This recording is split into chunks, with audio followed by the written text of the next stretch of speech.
So one way we could do that, of course, is to not, for example, I don't know, skip breakfast, eat a sandwich at lunch, and then eat half your weight in food with 3 beers in the evening. Because if you eat like that, irrespective of what you've eaten, it's going to be destabilizing for blood sugar and possibly insulin, okay? But the other thing, of course, would be to place some emphasis on foods in the diet that release relatively slowly. So you get more of this, less of this going on. Now, how do we know how quickly a food releases sugar into the bloodstream? Anyone? We can test it, and we have a measurement known as the GI, or the glycemic index. So here's the glycemic indices of some of the faster releasing carbohydrates.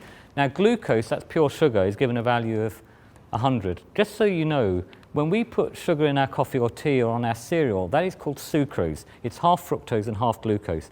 And the glycemic index of sucrose, table sugar, is 65, okay? Just bear that in mind. Now, French bread up here has a glycemic index of 95. So if you get to lunch and you're starving and you eat baguette, what's going to happen? Well, you're probably going to get a significant peak of sugar. You'll feel fine, you know, the one they have in Pret with the sort of pastrami and the mustard. Yeah, it's fantastic, it tastes lovely.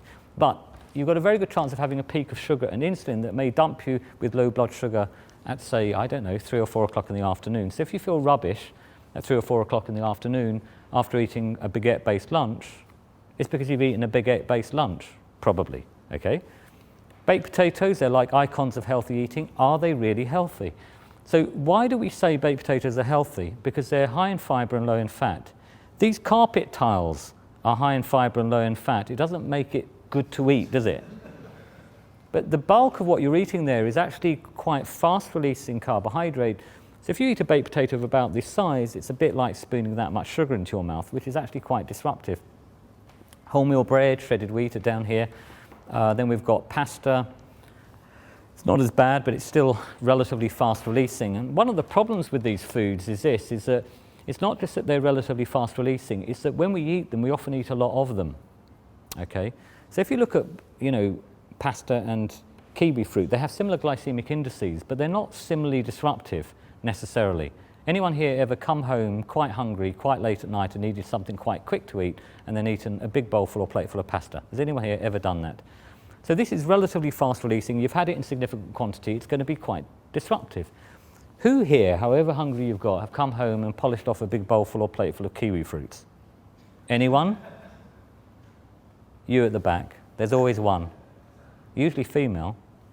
Anyway, so most people when they eat kiwi fruits will have one, or if they're going for it, 2. There isn't very much food there. Can't be very disruptive, do you see? Also, kiwi fruits are reasonably nutritious. I don't think they're fantastic.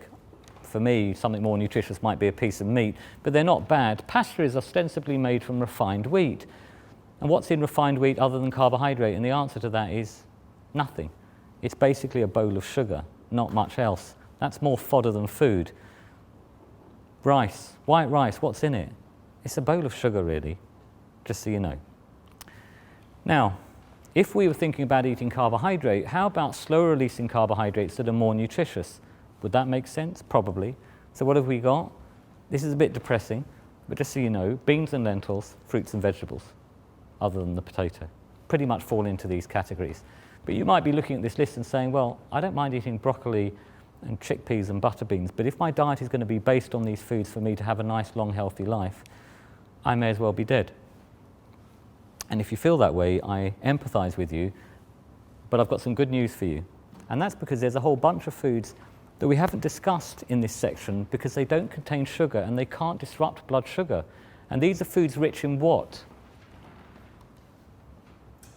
Protein, that's exactly right. So foods rich in protein include things like what? Meat, fish, eggs, if you like plant foods, nuts, and possibly seeds. So if we're thinking about eating these foods, yeah, then we're going to have stable levels of blood sugar, less likely to be hungry, not huge peaks of insulin, causing fat deposition in our fat cells. It's fantastic. So I said I was going to present to you the one single thing you need to bear in mind to judge whether a food is healthy or not. Here it comes. What does common sense dictate would be the best diet for us as a species? Probably a diet based on the foods we've been eating the longest, right, in terms of our time on this planet. Those are the foods we've evolved to eat. They're going to be the best foods for us because we're best adapted to those foods.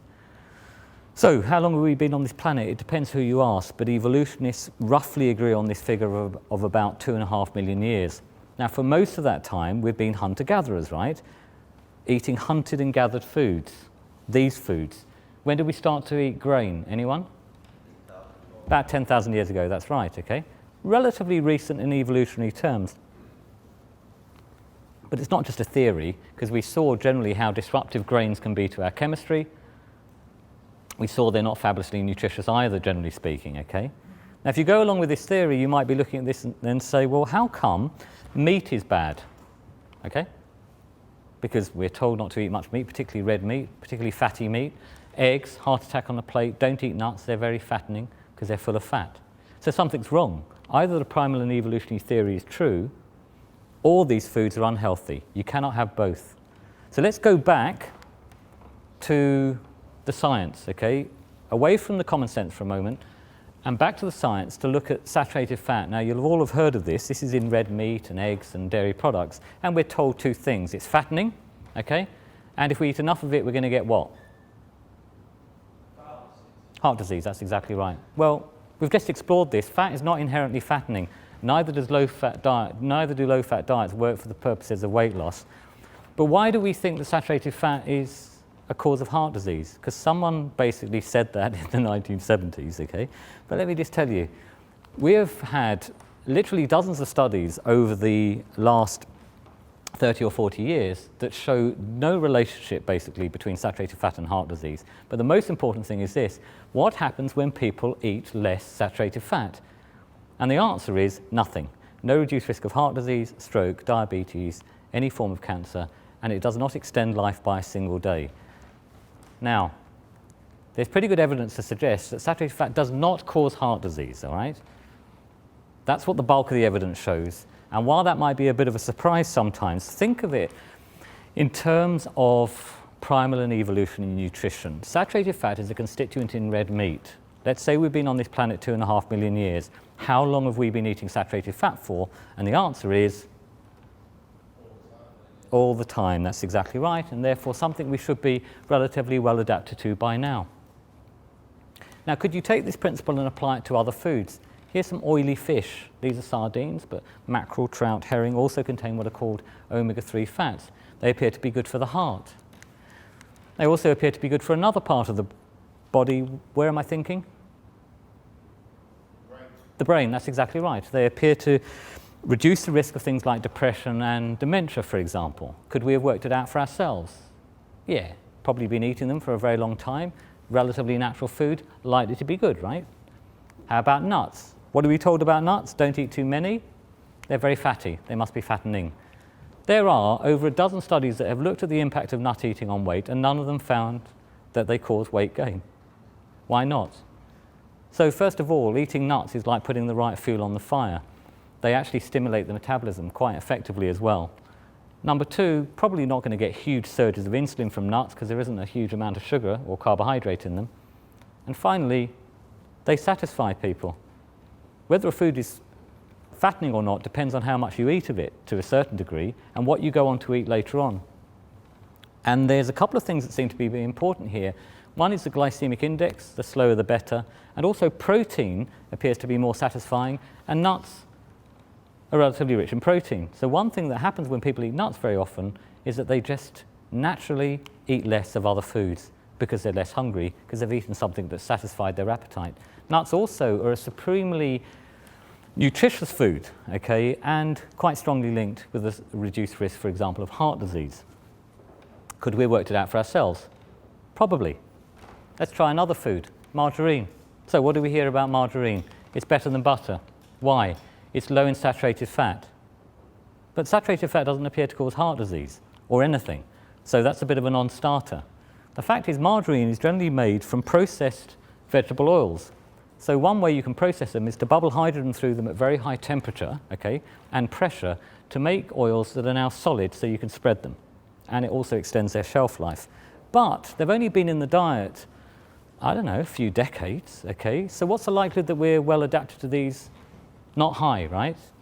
Turns out that they're strongly linked with heart disease. So is margarine really better than butter? Is it? Yes or no? Well, Saturated fat is a non-starter, but then we're told, well, margarine reduces cholesterol. Well, when people take dietary steps to reduce cholesterol, it doesn't reduce the risk of heart disease. That's what the studies show. But even if it did, does the fact that something reduced cholesterol make it automatically healthy? If in this glass of water here I had a mixture of arsenic and cyanide, and I'd found this to be an effective cholesterol-reducing agent, would it make sense for me to recommend that we all have arsenic and cyanide every day? And the answer is no, because the important thing is not the impact that a food has on cholesterol, it's the impact that it has on what? Health. And it's not the same thing. Now, there is no evidence that I can find in the scientific literature that margarine is healthier than butter. In fact, there is some evidence that points in the opposite direction, okay? Now, can we explain this somehow? Butter is not a primal food. It just isn't, okay? You don't see early man, do you? Sitting around campfires, slathering butter onto it. You don't see bread either, but you don't see butter. But the good thing about butter is it's got two main constituents, two main fats in it. Saturated fat, which has been in the diet forever, as well as monounsaturated fat that's in things like nuts and seeds and avocado that's also been in the diet forever. So it's relatively primal from that perspective. Can you say that for margarine? Not really. You take a blend of vegetable oils that you partially hydrogenate, say, to make a class of fats never before known in the human diet until about, I don't know, 50 years ago. Now you've got something that is grey and stinks. To make that edible, and I use that term lightly, very loosely indeed, you would have to, number one, bleach it chemically, then deodorize it chemically, colour it chemically, flavour it chemically, stabilise it chemically, add an emulsifying agent to stop it separating out, and then you'd extrude that into a plastic tub and sell that to us, the unsuspecting public, as something healthier than we've basically been consuming for all of our time on this planet. It doesn't really make sense. This is the chemical processing of margarine, just so that you're aware. I'm just going to show you the chemical processing now of butter. And that more or less tells you everything you need to know. Now, most of you will know and will have gleaned from this that another relatively new food that we don't want to be eating too much of is sugar that's taken out of sugar beet or sugar cane or now corn and then added into whatever, a can of Coke or a chocolate bar. Now, there's links between sugar consumption and a variety of health issues. Most people are familiar with a lot of this, but maybe not heart disease, which has been out there for quite a long time, but hasn't really got so much attention because of our focus on fat. So is there a healthy alternative to sugar? Okay, well, we're told that artificial sweeteners are better because they're sweet but they contain no calories. Okay, so we'll look at that in a moment. Are they effective for the purposes of weight loss? But let's choose one artificial sweetener here, aspartame. Look at the chemistry of it. It's actually got 3 molecules in it, aspartic acid, phenylalanine and methanol. And all of these are potentially toxic to the nervous system and actually are associated with some adverse effects on health. So there is at least some scientific evidence linking them with problems such as depression. There's lots and lots of anecdotal evidence that suggests that these things can be damaging to health. But also there is some evidence that's generally supplied by the industry that tells us that everything's fine and we don't need to worry about, you know, the links with, you know, headaches or depression or whatever. The fact is that whether a study is funded by the industry or not appears to have a very important bearing on the results that you get from that study. So every single industry-funded study says it's fantastic, and more than 90% of independently funded work says there's cause for concern here. We don't need to get too bogged down in this, and the reason is that because ultimately you need to ask yourself this question: is this going to be effective for the purposes of weight loss? To know that, you'd have to conduct what are called placebo-controlled studies, and there is not one of these in the scientific literature. So why not? Well, they either haven't been done, or they have been done and maybe haven't been published. I don't know the answer. What I do know is this: there is independently funded work in animals that shows when you feed them artificially sweetened foods, compared to when they're eating sugar-sweetened foods, they get hungrier, eat more, and get fatter. Could we have worked this out for ourselves? Probably. Here's how. Is this a relatively new or an old food? New or old? It's new, it's very new. Likelihood that we have the biochemical and metabolic machinery necessary to deal with this stuff is low. Likelihood that this might be actually quite problematic to health is actually quite high overall. So, when should we eat? So what were we told? Eat 3 meals a day. We looked at that earlier. That may not be the best way for you. And also, don't eat in between meals. Why? More calories means more weight. However, sometimes, if you have your lunch at 12:30 and dinner isn't going to be till 8:30, you might want to eat something to stop yourself getting very hungry, right? This is a very important tactic that some people can use to control their diet and control their weight much more easily. It is not necessarily a good thing to sit in a restaurant or on a plane or in your home starving hungry. So if you are going to snack on something, okay, say between your lunch and your evening meal, to keep you from running into problems, what might it be? What food specifically? What snack food? Nuts, that's exactly right. And probably not fruit. The reason being, mainly, for many people, fruit does not effectively sate the appetite.